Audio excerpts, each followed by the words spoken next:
dentro del objetivo de su trabajo doctoral. Entonces hoy Eni nos va a hablar sobre el efecto Hall y propiedades de transporte en óxido de grafeno obtenido en películas de óxido de grafeno obtenido del bambú. No he podido traducir eso. Entonces, Eni inicialmente nos va a poner en contexto de algunos retos que ella se había propuesto y también los resultados finales concluyentes de su estancia aquí con nosotros. Entonces, Eni, te doy la palabra. Bueno, buenas tardes. Entonces, pues como ya hizo la presentación el profe, yo voy a hacer a presentar unos resultados preliminares pues, de la estancia de doctorado que llevo hasta ahora aquí en el grupo. Entonces esto pues está en el marco de mi propuesta de doctorado, que consiste en realizar estudio en transporte magnético y eléctrico en películas de grafeno oxidado reducido, obtenidas a partir del bambú wire. Entonces, bueno, aquí pues están presentes también mi director, el doctor John Frías, mi codirector. Y a manera de contenido, entonces este es el orden que se va a llevar a cabo en la exposición. Y para dar una contextualización de lo que yo quiero o lo que estoy haciendo pues, con estas películas, pues todo gira en torno al grafeno oxidado. Hay que recalcar que el grafeno oxidado que nosotros obtenemos aquí es a partir de residuos de biomasa del bambú guado. Entonces, el bambú guado es una planta muy representativa en varias regiones del país y también del eje cafetero, y es ampliamente utilizada en el sector de construcción, también artesanías, y esos residuos generan en cierta forma una contaminación del paisaje cultural cafetero, contaminación ambiental, y en este trabajo queremos darle un valor agregado a esos residuos. Entonces lo que hacemos es por medio de un método de doble descomposición térmica, del cual hablaré más adelante. De eso obtenemos unos ácidos piroleñosos, y con esos ácidos piroleñosos pues, que son ricos en grupos fenólicos, en carbono, en un segundo paso de descomposición obtenemos las películas que se ven aquí, que son películas muy homogéneas y continuas eléctricamente, para con ello poder darle una forma específica, estandarizada en transporte eléctrico, en medidas de transporte eléctrico finas, y con ello pues obtener también este tipo de curvas y dar aquí, bueno, aportar en el conocimiento en ciencia básica en estos materiales. Entonces, lo que me propuse al principio en esta pasantía es pues analizar o utilizar todas las técnicas que hay aquí en la Universidad de Antioquia en cuanto a infraestructura de investigación. Desde que hay un PPMS, XPS, Raman, y la idea pues con esto es estudiar a partir de esas técnicas varios de los mecanismos de transporte pues, que me he propuesto. Entonces, como ustedes ya conocen, o pues para quienes no conocen, el grafeno es una red, el grafeno una red compuesta por átomos de carbono que están empaquetadas hexagonalmente, como se observa aquí. Esos enlaces que hacen en el plano son enlaces sigma, y perpendicular a ellos hay unos enlaces pi, y pues por esa estructura es que estos materiales exhiben unas excelentes, disculpa, no la escucho, como se puede observar acá, es decir, exhiben una excelente movilidad de portadores de carga, es un buen conductor eléctrico, es muy resistente también por lo que exhibe un módulo de ion muy alto, un buen conductor térmico, es transparente y también exhibe transporte balístico. Y el nivel de Fermi, las bandas de valencia y de conducción se solapan o se superponen y por tanto esa se comporta como un semimetal, pero eso abre muchas posibilidades para explorar una amplia gama de aplicaciones en estos materiales. Entonces, este es un foco de investigación en la comunidad internacional, pero y también hay otros focos pues, que enriquecen la literatura en cuanto a estos materiales, y uno de esos son los métodos de síntesis. Pues existen muchos reportados hasta el momento, y todos esos se agrupan en dos grandes, o se clasifican en dos grandes grupos, los bottom-up y los top-down. Y nosotros, bueno, nos encontramos en el grupo de los bottom-up. Ahora, otro enfoque que le dan a estos materiales son las aplicaciones. Entonces, estas aplicaciones van desde el desarrollo de tintas conductivas, así como sensores, dispositivos flexibles, supercapacitores y baterías, transistores de efecto de campo y también dispositivos en spintrónica. Entonces, ¿por qué dispositivos en spintrónica? Pues hasta la década de los 2000 se creía pues, que estos materiales exhibían diamagnetismo, pero desde esa época en adelante, un autor muy mentado o muy citado en cuanto a transporte eléctrico y magnético en estos materiales es Kinasi. Él lo que hizo fue implantar unos iones o crear defectos en esas estructuras, y con ello entonces pudo obtener unas señales magnéticas, y desde ahí en adelante se han estudiado de forma fenomenológica o experimental el magnetismo en estos materiales a partir de la absorción de átomos de hidrógeno, generación de vacancias, defectos de zigzag o de borde, y también defectos puntuales de borde aquí. Entonces miren que en esta tabla cada uno de estos defectos contribuyen con un magnetón de Bohr, y se resalta el magnetón de Bohr, pues de todos ellos el que más contribuye son los defectos de borde. Al respecto, ¿qué se ha estudiado? Entonces, uno encuentra en la literatura autores como Kim et al, quienes han sintetizado por el método de Hammers, que es uno de los más comunes, unos grafenos oxidados, ¿sí?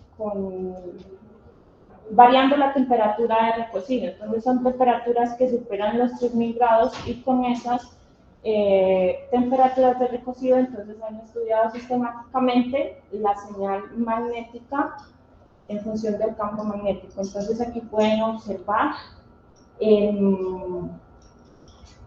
experimentalmente pues, esas magnetizaciones en estos materiales. ¿Qué más se ha estudiado también? Entonces, efecto Hall, como eso es lo que estamos haciendo en esta tesis. Entonces, ¿en qué consiste? El efecto Hall consiste básicamente en hacer pasar una corriente entre dos puntas, como vemos aquí entre este canal, en este caso en esta geometría Hall-Back, y se lee una señal de voltaje longitudinal y también transversal. Y con ello, entonces, esos portadores de carga se pueden desviar a uno u otro lado del material cuando se aplica un campo magnético perpendicular. Y esto se debe a la acción de la fuerza de Lorentz que desvían esos materiales, que actúan sobre ellos, que desvían esos portadores de carga y crean esa señal de voltaje Hall. Entonces, con esto uno puede medir el voltaje longitudinal, el voltaje transversal, también el coeficiente Hall, entre otras variables. Pero aquí nos hemos enfocado específicamente en medir el coeficiente Hall, la señal longitudinal y la transversal. Bueno, esa es una forma de hacerlo, de hacer ese experimento de manera fina. Ahora, también han hecho estos medidas de transporte eléctrico utilizando Van der Pol. Esto es una forma aparentemente más sencilla, pues consiste en contactar en las 4 puntas una película, como se observa aquí lo han hecho en una muestra muy pequeña, en grafeno exfoliado por Scotch Tape. La desventaja que tiene es que son demasiado de áreas muy pequeñas, entonces se tienen que hacer con contactos casi que litográficos, y con ello han logrado obtener entonces unas señales de la señal del voltaje Hall en función del campo magnético, variando la corriente eléctrica a temperatura ambiente. Entonces observen que aquí hay una señal totalmente lineal, que es de esperarse, pero a bajas temperaturas entonces se empieza ya a observar una magnetización, y puede que aquí estén presentes o estén influyendo el spin o alguna magnetización intrínseca de estos materiales por los defectos de borde. Hay otro, Spinazzi también ha hecho estos estudios de forma experimental en grafito pirolítico altamente orientado a diferentes temperaturas variando el campo magnético. Entonces, aquí obtenía una señal transversal que también es conocida como resistividad Hall, y miren aquí cómo hay una variación sistemática de esas señales cuando nosotros aumentamos la temperatura. Entonces, a bajos campos magnéticos se empieza a observar una posible contribución anómala y una contribución típica, mientras que a altas temperaturas la señal se vuelve lineal. Entonces, por eso es nuestro interés en estudiar estas señales variando temperatura. Y también aquí hizo un estudio de coeficiente Hall variando el campo magnético. Aquí se presenta esos comportamientos en una escala logarítmica. Y en este trabajo ellos miran tanto pues, los efectos en el plano como los efectos de intercapa. Entonces de esto hablaré más adelante. Otros autores también hacen este tipo de dispositivos, siempre depositando este material en un sustrato de dióxido de silicio, pero como aquí lo hacen en un dispositivo tipo FET, este dióxido de silicio está dopado tipo P. Entonces tiene otra capa por donde se controla el voltaje de compuerta, el campo eléctrico que uno quisiera inyectarle de alguna u otra forma a la muestra, para de esa forma controlar los portadores de carga y obtener unas señales más bonitas o más representativas. Entonces, con ello, aquí lo que hicieron también es estudiar o obtener esas señales de resistividad longitudinal variando temperatura y de resistividad transversal variando esa temperatura. Entonces, con ello, luego lo que hacen es comparar esas dos señales a estas diferentes temperaturas y poder deducir entonces a qué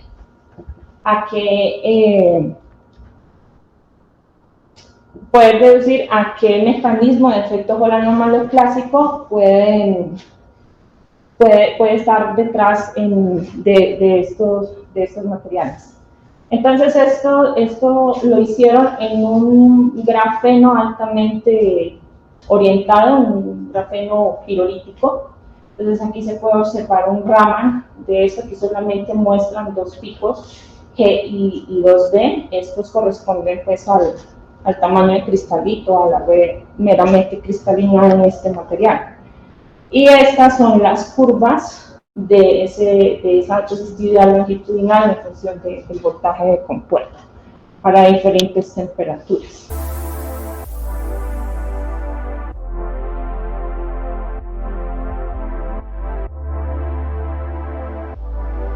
Estas son las películas que hemos obtenido. Estas son sobre dióxido de silicio, son unos sustratos que miden aproximadamente 0.5 milímetros. Estas sillas son de silicio, de 0.1 milímetros, pues tocó volverlas a hacer por requerimientos del PPMS, y estas son las que, bueno, ya las Hall-Bar, las que hemos medido con el módulo de efecto Hall y de transporte. Este es el espesor que se ha medido con la técnica de FESEM. Entonces, aproximadamente esto mide 948 nanómetros de espesor, casi que una micra. Cuando tomamos a esta escala, estas son las micrografías que se pueden observar aquí. Son totalmente continuas, por lo menos en donde necesitamos, porque pues por aquí no pueden tener quebraduras, no pueden perder continuidad eléctrica. Y las hicimos entonces tanto para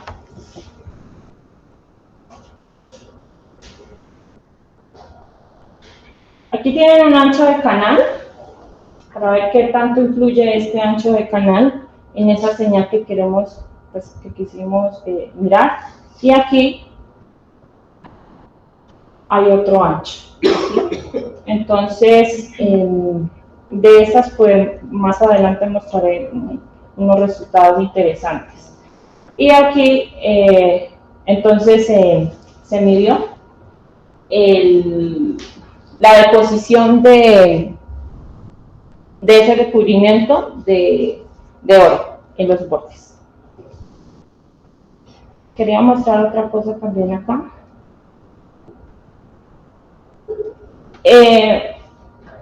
Para estos materiales medimos tanto un patrón de referencia, que es el HOPG, a esto se le tomó también composición elemental por ES, de cuánto es la composición de oxígeno, ¿sí? Entonces estas muestras, este es un HOPG de SPI Supplies, grafito pirolítico altamente orientado, y aquí muestra una composición atómica de carbono del 99.74% y muy baja composición de oxígeno.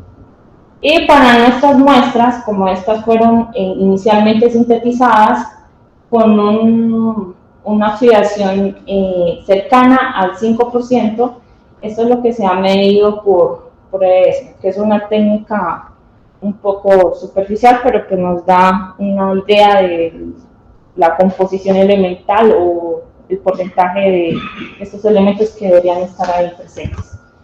En cuanto a las propiedades vibracionales, entonces también se le tomó Raman al HOPG, y aquí se hicieron unos ajustes con unas lorentzianas para encontrar estos picos, pico de banda ID, IG e I2D.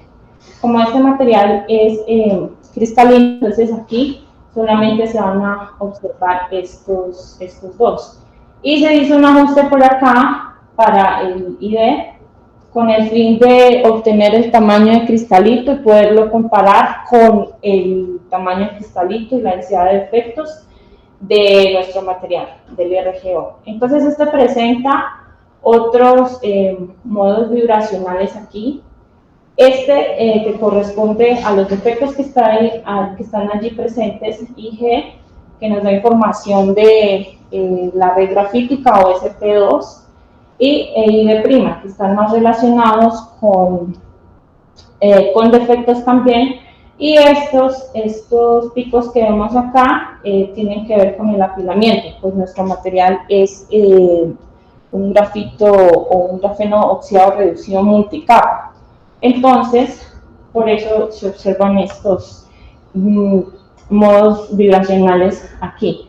Esto fue entonces se tomó para el RGO depositado sobre dióxido, sobre los sustratos de silicio, y esto es para el dióxido de silicio. Entonces, se ven bastante congruentes entre sí. Y con ello, entonces, se pudo calcular el tamaño del cristalito a partir de estas expresiones dadas por Twinston and Conning, y para el HOPG obtuvimos entonces un tamaño de cristalito de 68.68 nanómetros. Es muy alto comparado con el RGO que aquí tenemos, que está publicado alrededor de 1.31 nanómetros, y para la otra muestra. Entonces, con ello también obtuvimos esa densidad de efectos, y están dentro de lo que se ha publicado, de lo que se ha reportado para estos materiales. Ahora sí vienen los XPS. Entonces, había un problema con estos XPS. Inicialmente se tomaron tanto para el HOPG y el RGO, y normalmente en la literatura uno calibra esos corrimientos con el carbono adventicio. Pero como estamos hablando aquí de materiales que están basados en carbono, entonces hacer eso, aunque está reportado, no es correcto. Entonces, con la ayuda del profesor Hostos, se hizo una limpieza en ambas muestras con iones de argón en un área de 2 por 2 milímetros durante 5 minutos, y se tomaron esos XPS antes y después, con la idea de evitar hacer esa calibración con carbono adventicio, y que ese carbono adventicio no enmascare algunas especies que podemos encontrar allí. Entonces, estos son los XPS que alcancé a ajustar para carbono 1S antes de la limpieza, para el oxígeno 1S antes de esa limpieza, y aquí después. Entonces, bueno, esos ajustes se hicieron con una gaussiana lorentziana. Se encontraron estas especies, entonces, y es de esperarse que se encuentre aquí los OHs y también los grupos hidroxilo y carboxilo o epoxi, porque estos pues tienen que ver o influyen mucho en el transporte eléctrico de estos materiales. Ahora, pasando ya a la parte magnética, por sugerencia aquí de los profesores Oscar y el profesor Carlos, entonces se hizo también al material base, o sea, al alquitrán, un estudio de ICP masas.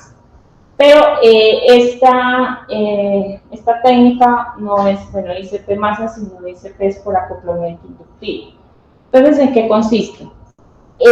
Consiste en que, nosotros tenemos el alquitrán, se solubiliza en una muestra, luego se aplica en un nebulizador, y ese nebulizador hace un spray de ese compuesto. Y por plasma, con un plasma de argones, lo que hace es excitar ese material, y por análisis de carga-masa, entonces se puede obtener con precisión cuántas partes por millón de ciertas partículas que queremos analizar, o de ciertos elementos que queremos descartar, están presentes en ese alquitrán. Entonces, en este caso se hizo un análisis para hierro, níquel, cobalto, manganeso, cromo y silicio.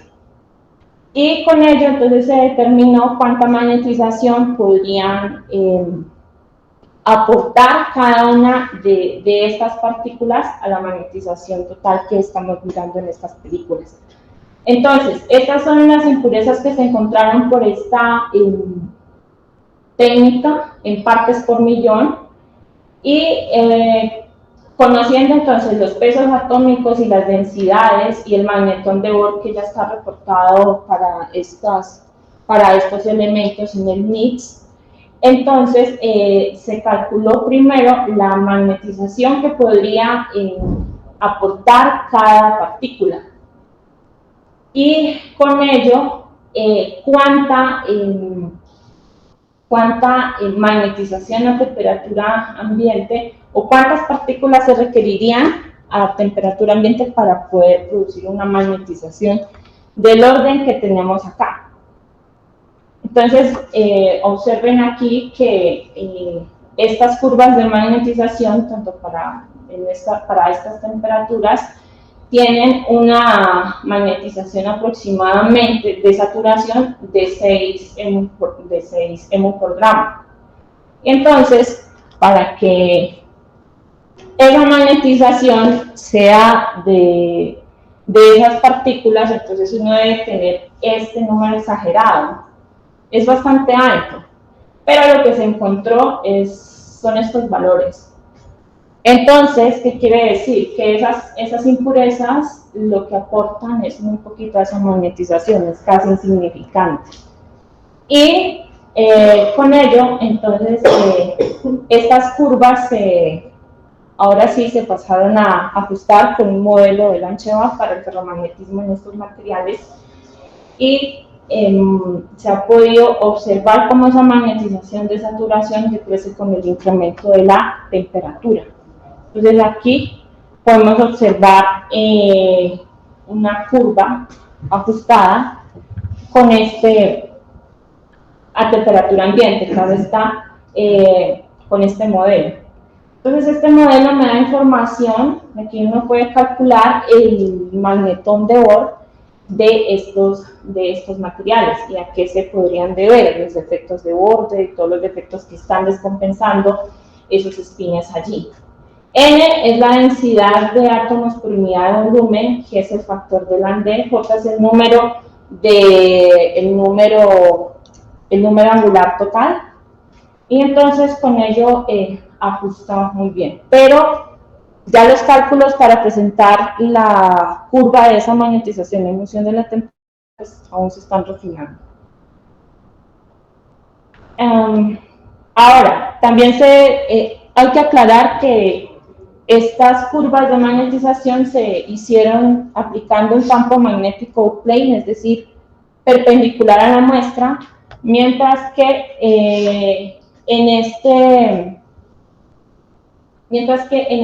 esta gráfica se hizo in plane, es decir, paralelo a la muestra. Entonces aquí no es que muestre, como pueden observar, una magnetización muy bien comportada. Y esto pues se ha querido sustentar en una teoría de primeros principios que ha propuesto el profesor Crías pues, en estos materiales. Entonces, ¿a qué se puede deber? Posiblemente que esos grupos de hidroxilo y epoxi están sacando del plano los átomos de carbono y por tanto descompensan esa carga de spin. Y bueno, eso entonces a cuanto a ajustes magnéticos, y estas curvas entonces ya corresponden al transporte eléctrico. Aquí entonces se tomaron unas curvas de resistividad en función de la temperatura para una película contactada de forma colineal. Entonces esto corresponde a un comportamiento semiconductor. Este comportamiento semiconductor se ajustó muy bien con un modelo de MOD 3D de rango de Hawking variable. Entonces, para ello se tomaron se hizo en escala logarítmica, Y este es el modelo del que estoy hablando. Entonces estas son esas curvas, bueno, de conductividad. Con ese modelo entonces se pudo obtener la conductividad para estas muestras, que está del orden de 10 a la 3 Siemens por metro, y de temperatura de T sub 0 de 2.75.94 por 10 a la 4. Entonces son valores que ya están reportados para estos materiales. Y estas conductividades son las que se esperan. Ahora, con esto también se hizo un cálculo de la energía de banda prohibida en función de la temperatura, y con ello uno de los modelos que habíamos probado para afectar este comportamiento es el modelo de Barson. Y con ello entonces se pudo obtener la energía de banda prohibida a 0 Kelvin. Y el ajuste que aquí muestran es de 0. El R cuadrado de 0.997. Ahora viene algo más interesante. La anterior fue sobre una película con 4 puntos colineales. Esto se hizo sobre una hall bar. Entonces aquí se contactó la corriente, aquí se midió el voltaje, y se hizo en un rango de 10 a 300 Kelvin. Y observen aquí este punto, y eso es en 20 Kelvin, y muestra varios regímenes de conducción. Entonces cuando ponemos esto en escala logarítmica y sacamos pues esas pendientes, las pendientes corresponderían entonces a las potencias, y aquí se está tratando de mirar o de vislumbrar hasta ahora qué tipo de interacción hay presente, ¿sí? Si portador o portador-fonón. Entonces eso se hace de acuerdo a lo que ya está reportado para algunos metales. Y estas son desconocidas, pero sí hemos dado con una que es de interacción portador-portador para bajas temperaturas. Entonces, pues en esto seguimos también trabajando, mirando más literatura para dar a qué interacciones posibles estarían presentes en estos otros regímenes. Porque aquí también se deben tener en cuenta el transporte entre capas. Ahora, también se hicieron en diferentes rangos de temperatura, se hicieron modelamientos con otros modelos. Este es el de Rozheskovsky, del rango de Hopkin variable, se hizo entre 90 y 200 Kelvin, y con ello también se puede pues, calcular las conductividades la conductividad sub 0 en este caso, y esa conductividad está del orden de 10 a la 3 Siemens por metro. Y esta es la temperatura de activación. También para este caso se utilizó el MOD tridimensional de rango de Hopkin variable entre 90 y 180. Entonces, no es que por obtener un comportamiento semiconductor de este tipo yo tenga en todo el rango o me hace un solo modelo. No es universal. Entonces, hay que probar con varios y mirar cuál se ajusta mejor, y de acuerdo con eso, pues, explicar y dar con la física que está detrás de estos materiales. Entonces, ese rango de Hopkin variable, aquí también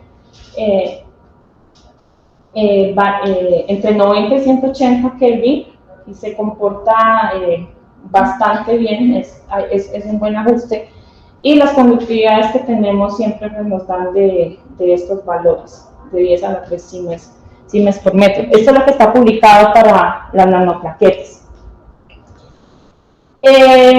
Otra cosa que también pudimos obtener de acá fueron los valores del coeficiente Hall. Pues el módulo permite tomar esos valores o hacer esas curvas de coeficiente Hall en función del campo magnético. En este caso, pues el profe la hizo en función de la temperatura, y este es el comportamiento que se tiene. y esos coeficientes aquí son bastante altos y mayores que 0, entonces lo que indicaría que hay un tipo de portador tipo P.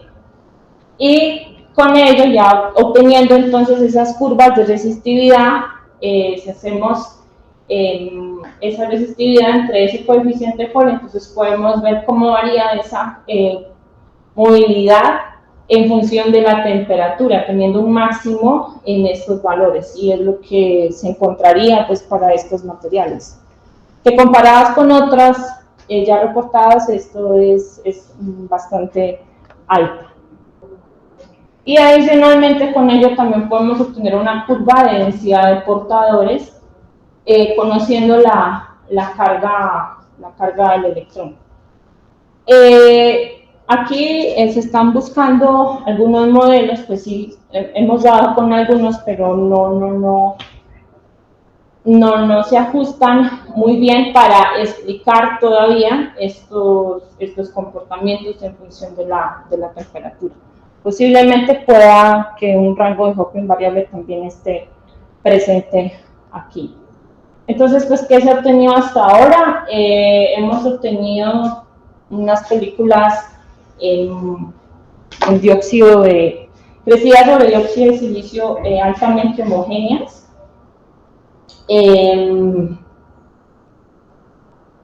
Hemos podido obtener también espectros Raman reproducibles, pues que concuerdan muy bien con lo ya expuesto, lo ya reportado para nanoplaquetas de estos materiales.